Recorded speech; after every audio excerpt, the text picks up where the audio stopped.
Good morning ulit guys. May ayusin ako dito na LG 32 inches. Ito yung model number. Yan. 32 LK 500 BPTA. Ang sira niya ay walang standby power. Walang power. Testing ko. Ay, ito pala guys, nabuksan ko na kanina. Yan o, walang standby power. Yan.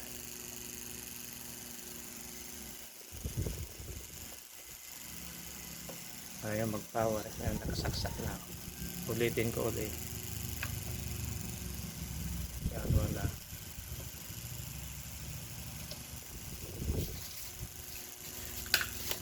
Mag-check tayo ng voltahe.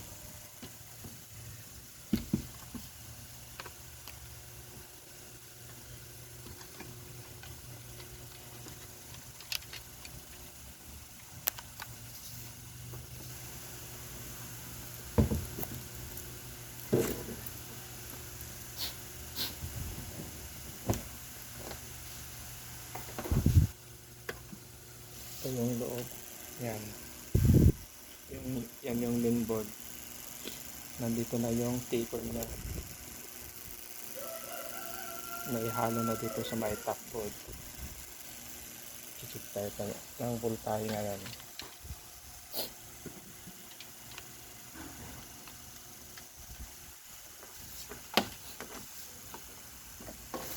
Saksak ko.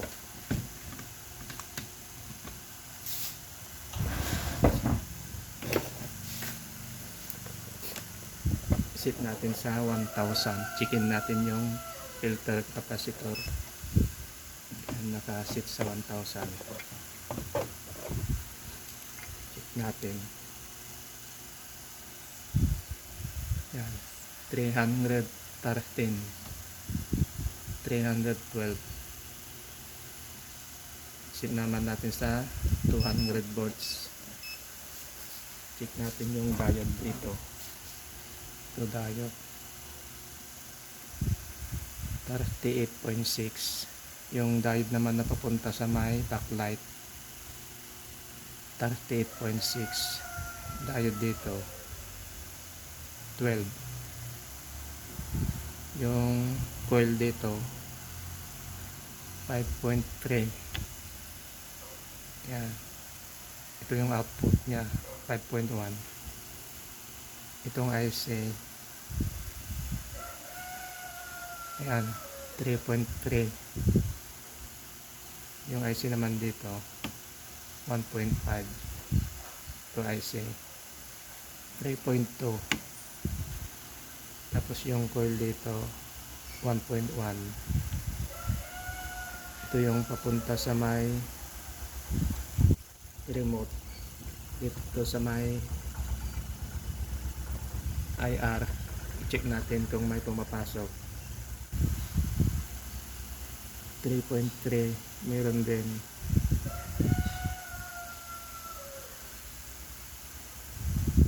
Ito is wala. Ito wala din. Wala. 5 volts 5.1. meron naman 5. dito may sa may from IC 3.3. meron naman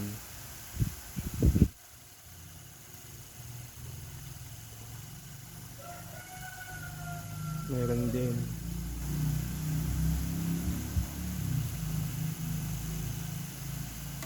pero walang power. Kaya ganito ako na board, papalitan ko ito, subukan kong palitan kasi kumpleto naman ang voltahe. 12 volts yan meron. Parang hindi umiinit tong IC nya.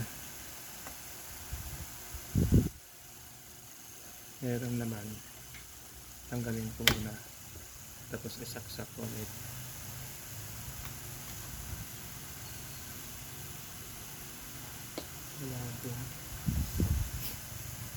Tanggalin ko muna. Tingnan natin itong may result para ma-discharge natin. Discharge ko.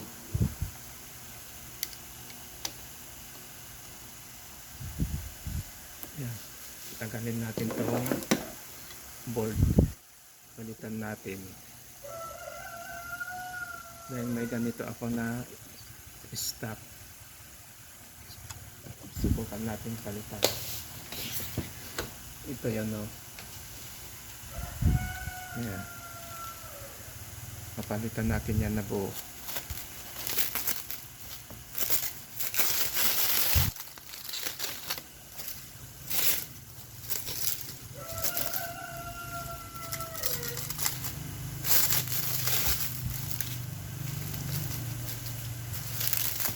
Kinuha ko ito sa basag ang screw.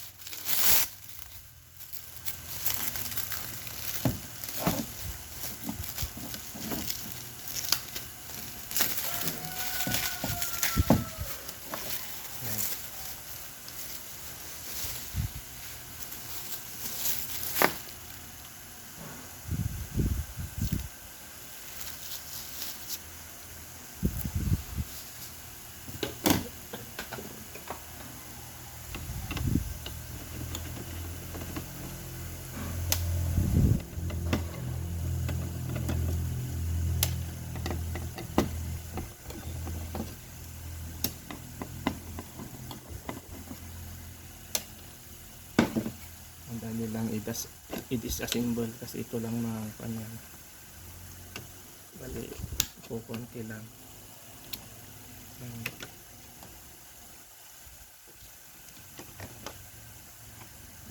Apat lang ang tatanggalin. Ay 5 pala.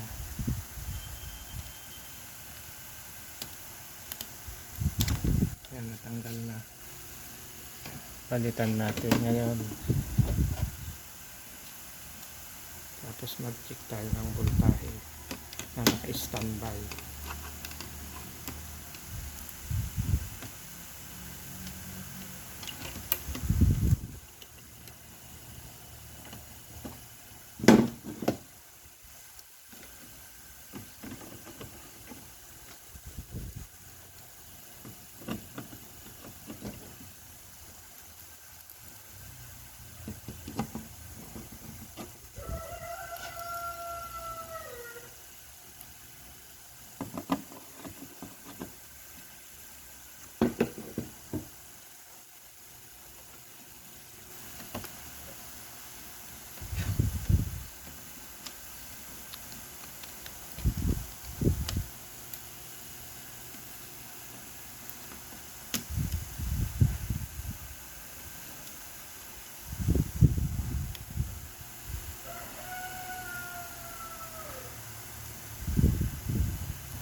Check ulit natin yung mga voltahe.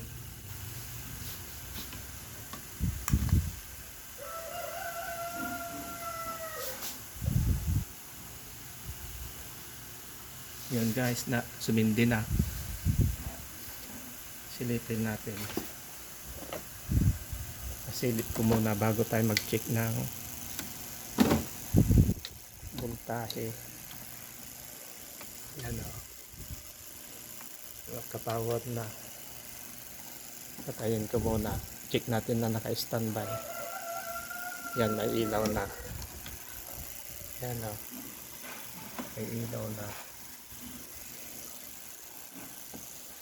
Mag-check tayo na ganyan. Naka-standby.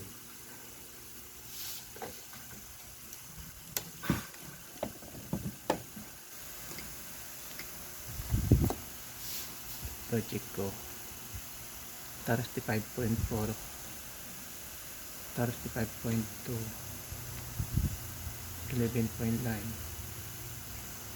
tapos yung pan dito 5.1,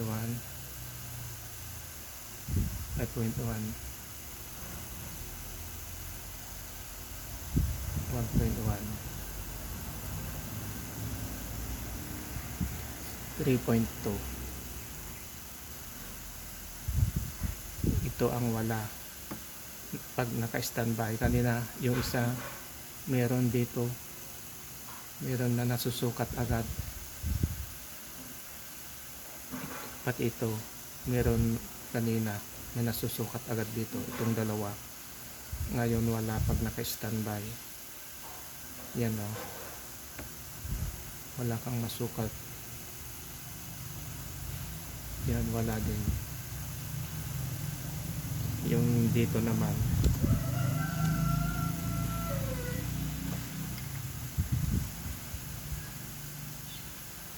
yan 3.2,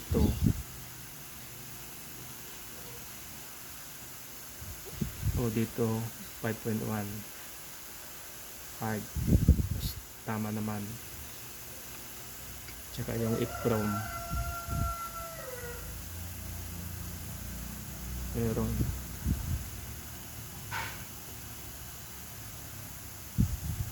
Ito lang kanina pag naka-standby walang voltahe.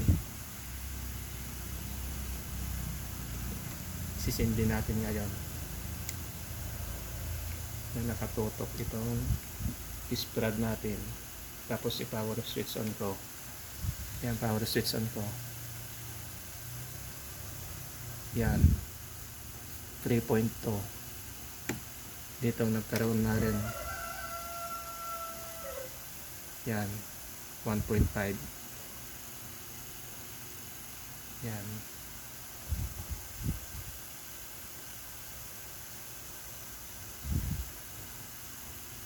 yan o, kompleto na.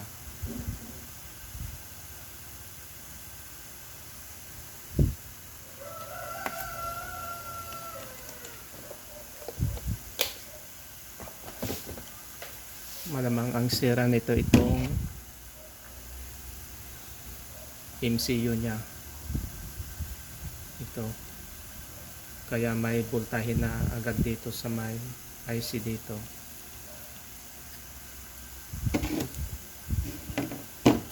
Silipin natin ulit. Ayan, meron na. Okay guys, kung nagustuhan mo ang aking video, like and share na lang. Huwag mong kalimutang pilitin yung subscribe button tsaka yung notification bell para lagi kang updated sa mga bagong video na i-upload ko. Maraming salamat guys.